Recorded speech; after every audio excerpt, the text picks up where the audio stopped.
Nilikupa penzi langu nikakuamini, niwe mumewe mke wangu nikakusamini.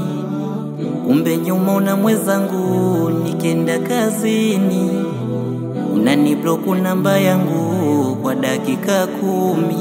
Yukweli unanichezea, ni vema ungesema unitaki. Wallahi nisingeoa mbele ya mashehe na umati. Unayofanya fedheha, aibu kwa baba na mami.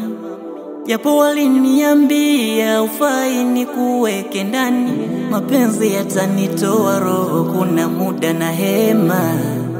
Mbavu inanibana ko miguu inatetema, na kupenda tatizo ubisho, yani huna huruma.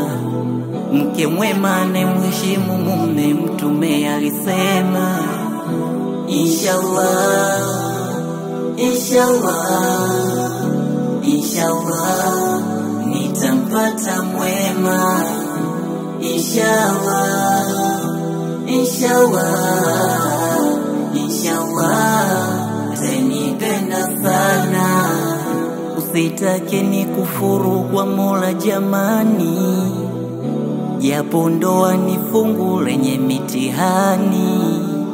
Na unaga unakwenda kisimani, ukichelewa nsiulize kwa nini. Sasa nimeshaelewa, mina wewe basi, tena nisijechelewa, mina wewe basi. Talaka nitaitoa bila wasiwasi, kwa hili sitajutia, imefika tamati. Mapenzi yatanitoa roho, kuna muda na hema. Mbavu inanibana ko miguu inatetema, na kupenda tatizo ubisho, yani huna huruma.